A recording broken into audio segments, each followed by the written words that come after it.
So, you think you want to be a house flipper, or at least try one?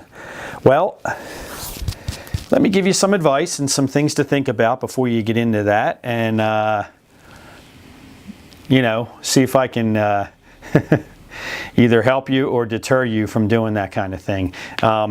First of all, you're going to have some kind of knowledge. You can't just get into those kinds of things without knowing anything. So, one of the ways is to hire a local realtor in the area of that you're looking at to buy a house. Tell them what you're planning on doing and your price range and all that kind of stuff, and they can do a search for you. They can give you their professional opinion and their 2 cents of what they think can be accomplished or not. It also wouldn't hurt to go online, look at a ton of houses, spend many hours looking, which is what you're going to have to do anyway, just to familiarize yourself with that whole process and what houses are actually worth. It's just one of those things. You're just going to have to put the time into it. Without any experience, it's a lot of work. You just have to keep on pounding away at it, just looking and looking and looking, and getting a feel for what things are worth that are out there. You're going to have to go through the house, obviously, physically, and determine what kind of work it needs. I don't know if you're capable of doing that. Again, that's where a realtor might come in handy. Probably more importantly, a contractor. Because anyone can walk through a house and say, okay, it needs paint, it needs carpeting, it needs, a new kitchen, bath, that kind of thing. But are you going to be able to tell if it needs a roof, or if it has plumbing issues or electrical issues, or if things are up to code or not? Those kinds of things are best left to like a professional. But, you should also learn how to look for those things and, to spot those things. And that comes with time and experience. If you're planning on doing some of the work yourself, that's great. You'll be able to save some money if you have the time to do it. Because I can tell you, contractors are not cheap. These homes that they show on TV that, oh, look, we did the whole house for 30 grand or 40 grand. Not that that's not possible, but it's very rare. A kitchen alone can cost that. You're not going to really want to spend that on a flip, but I'm just saying. And then there's hidden things that you're going to be unaware of that are going to pop up along the way that could be very costly. So you have to also factor that in. Money. That's the biggest thing. You either have to have a lot of your own money, which would be great, because that's the best way to do it, or you're going to have to borrow it. And I can tell you, the banks are super strict, especially in these days, of how they lend money, who they lend money to, and for what reason. They're not just going to give you a bunch of money and say, good luck, here, you want to flip a house, go for it. You have what? You have no experience, no knowledge. Hey, it's tough. It can be done, but it's tough. There's other ways of doing it. That you can borrow private money, or what's called hard money. They're kind of similar, but people say that's easier to do, but it is not. They are almost as strict as the bank. They're going to want to look at all your financial records, your income, your bank accounts. They want to know what kind of experience you have in doing that, what your game plan is. They want all that written down. They want all kinds of details, paperwork, and on and on and on and on. They're going to want at least 20% down. Same with the banks.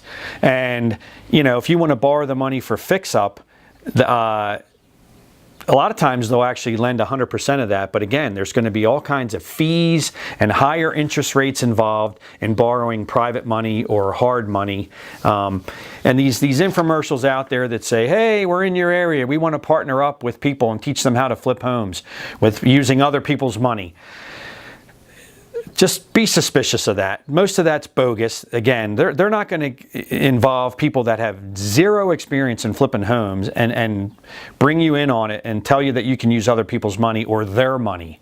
Trust me, if it sounds too good to be true, it is, especially in real estate. So anyway, those things you have to consider. There's people that use their home equity line. I've done that.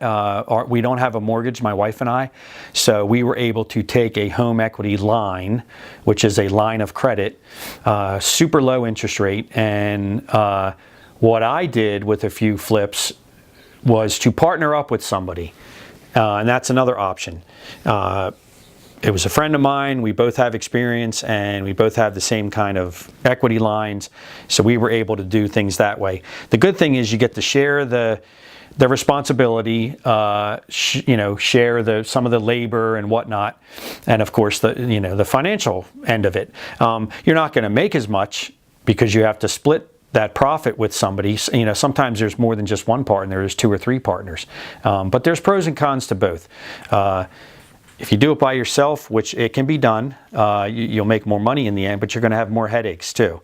So, just some things to think about.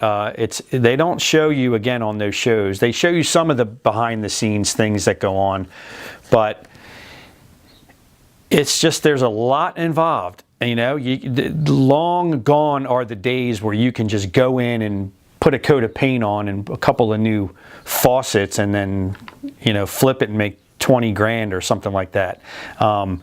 There is huge competition out there. I mean, people that do this for a living, they have tons of money and they are quick about it. They don't mess around. So by the time you find something, it could be gone that day or the next day or within a week or whatever, because they buy multiple houses at a time, and like I said, it's either companies or people that just have a lot of money, and that's what they do. So you're not going to find some diamond in the rough and be the only one bidding on it, most likely. Again, never say never, but it's tough. It's tough. There's not too many homes out there that are good finds, that are in good areas that pop up. And like I said, when they do, there could be 50 offers on it. I mean, it's just crazy. So not trying to dash your hopes. Again, it could be done, but just giving you some things to think about and things that you may be unaware of when it comes to, hey, let's flip a home, If you're going to live in it for a while, then you could probably afford to pay more than the investor, and do the work as you see fit, or, hire it out or whatever. You'll probably still be ahead of the game when you go to sell it, a couple years from now or whatever. Or if you just want to live there and you want to buy a fixer-upper and that's your thing, and you want to feel like you got a good deal, then, like I said, you can probably have to bid more than asking price or something like that. Your realtor would be able to consult you on that, but that's a possibility, and that can be done. So I think that's about it for now. Good luck. And, it's like anything else. You have to just keep at it and put a lot of effort into it. And, the only way to do it is to go for it and see what's out there and educate yourself and find out as much about it as you can, and then give it a shot. Alrighty. Good luck.